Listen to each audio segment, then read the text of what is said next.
मक्के की आबो हवा बहुत खराब थी। कबीले बनु साद से कुछ औरतें चली थी।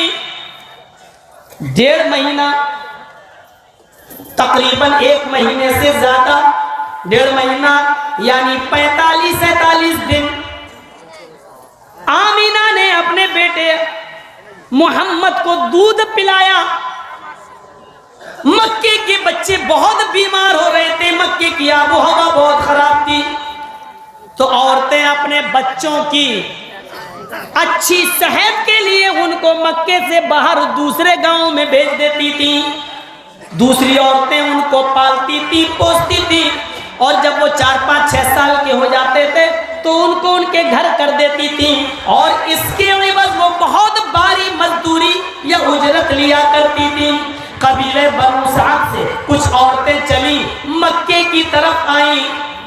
उन्हीं औरतों में एक औरत थी हलीमा, उन्हीं औरतों में एक औरत थी हलीमा, जिसको हलीमा सादिया के नाम से जाना जाता है।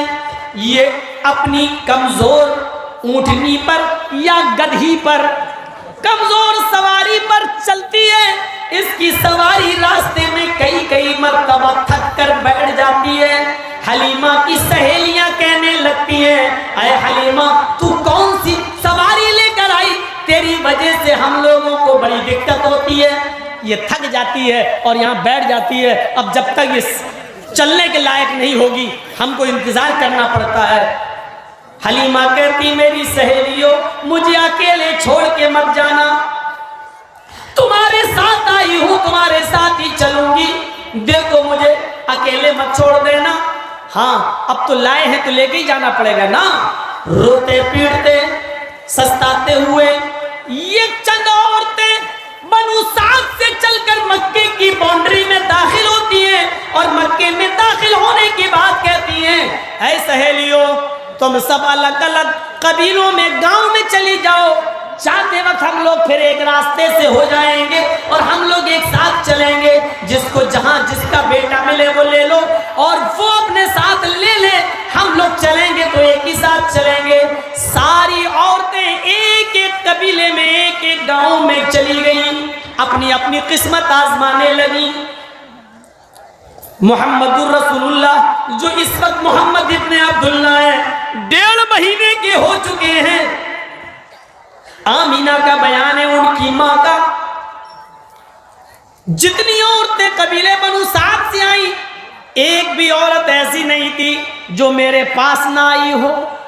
हर एक औरत मेरे पास आती थी, मेरी गोद का बच्चा देखती थी, वो मुझसे बच्चा ले लेती थी, ले जाने के लिए तैयार रहती थी।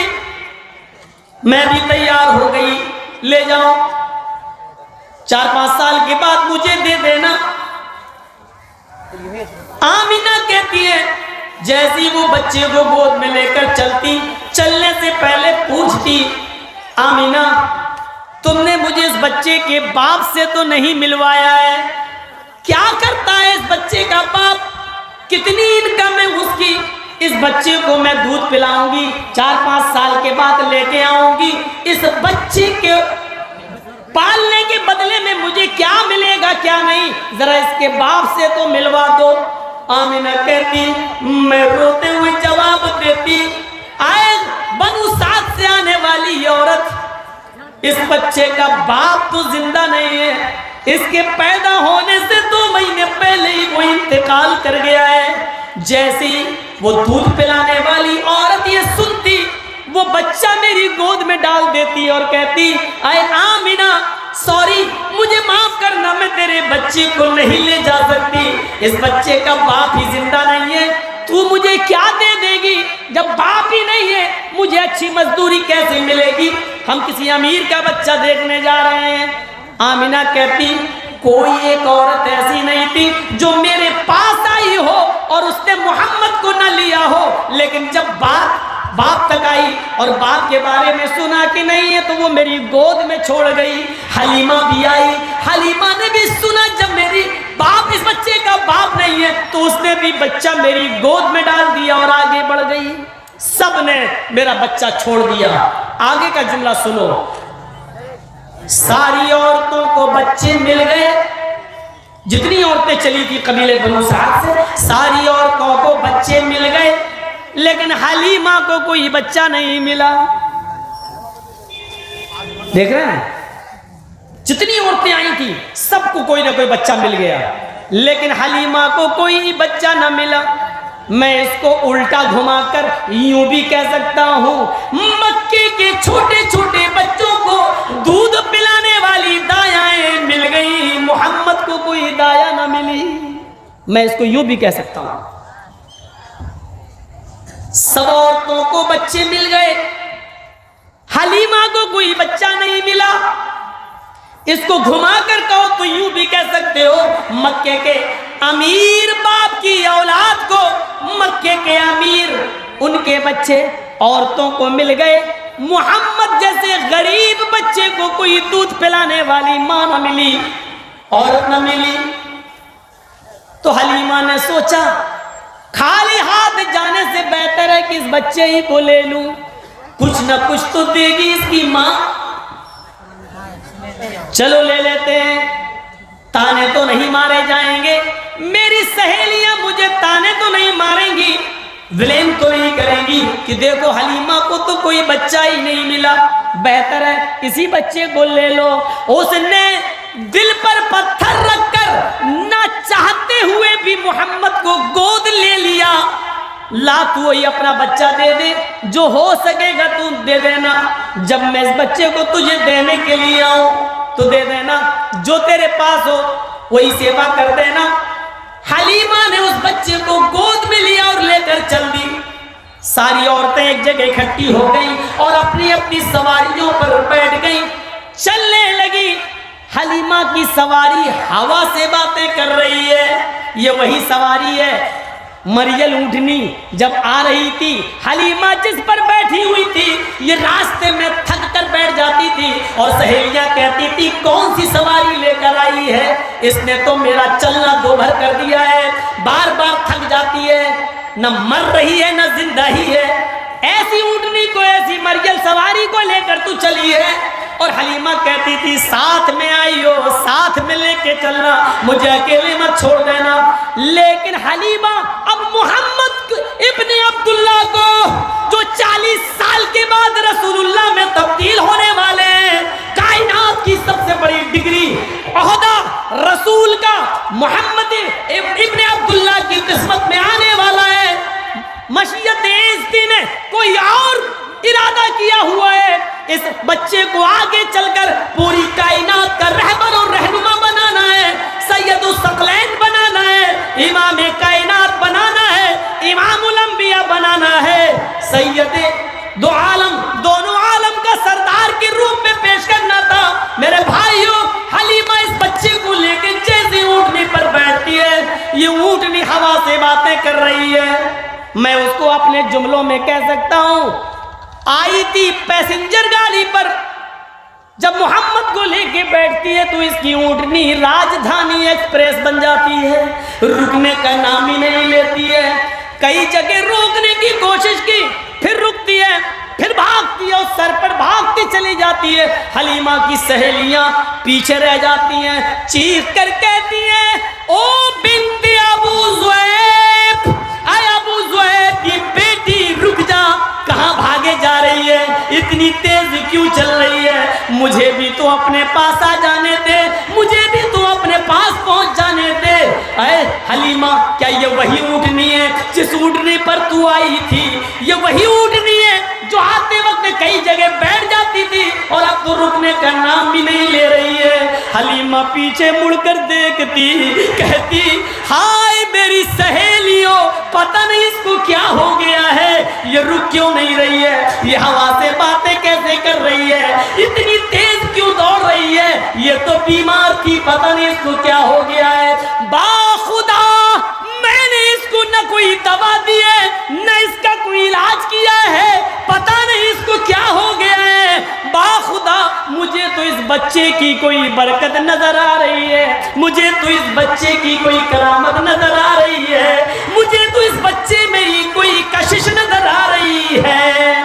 पैदा होते ही उसके बरकतों के दरवाजे खुल जाएंगे।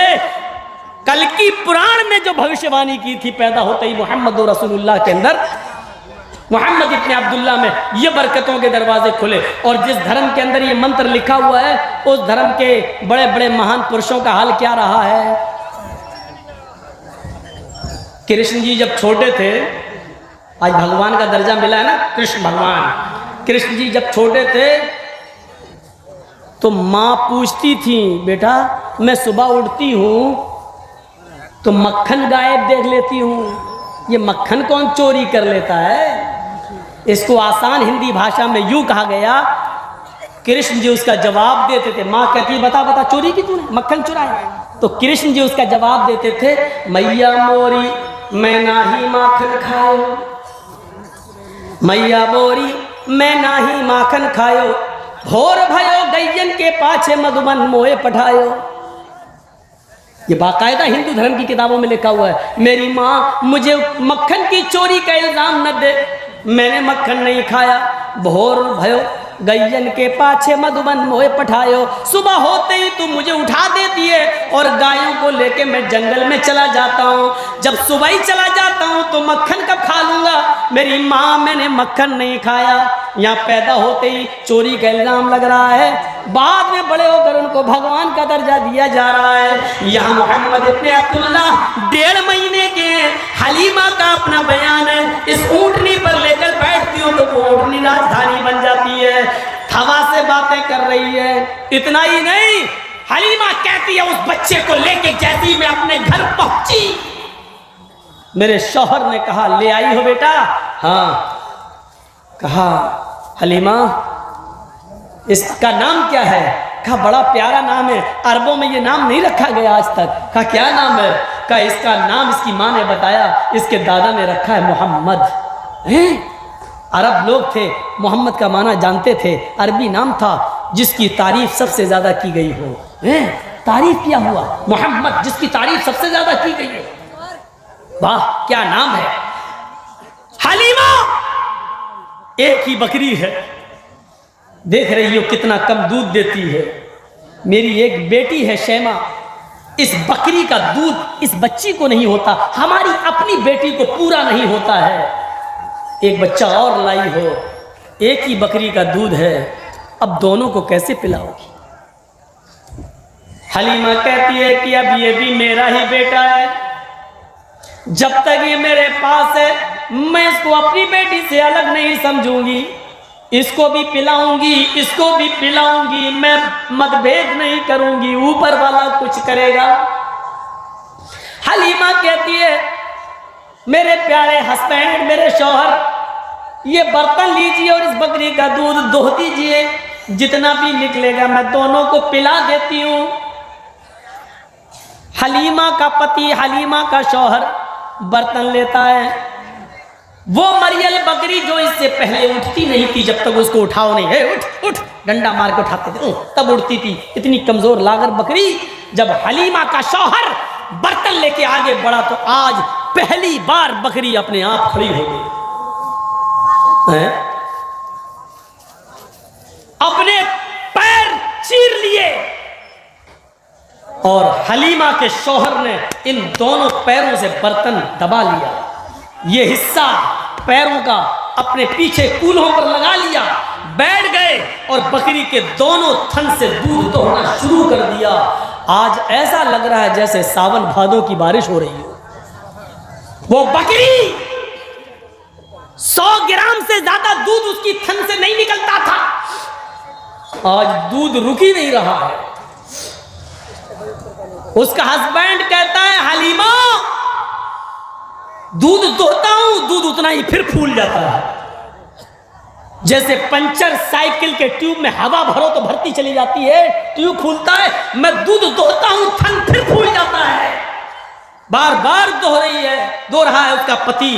बर्तन भर गया, हलीमा बकरी को देखती है, मोहम्मद के चेहरे को देखती है, बकरी को देखती है, मोहम्मद के चेहरे को देखती है, कहती है मेरे शौहर बा खुदा, मैं उस साथ की कसम खा के कहती हूं जिसके कब्जे में हम तुम दोनों की जान है, इस बच्चे को लेके जब ऊँटनी पे बैठी तो ये ऊँटनी हवा से बातें कर रही है, इस बच्चे को लेके घर पे आई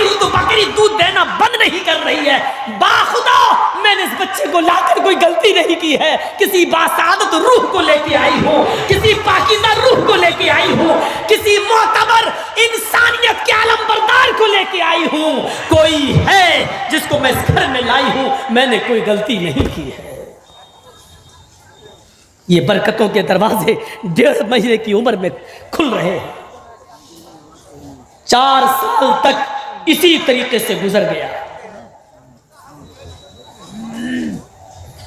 4 साल तक, और बाद सीरत की किताबों में आता है 6 साल तक हलीमा के यहाँ रहे। लेकिन सफ़ीउर रहमान मुबारकपुरी रहमतुल्लाह अलैह जैसी शख्सियत ने 4 साल का जिक्र किया है।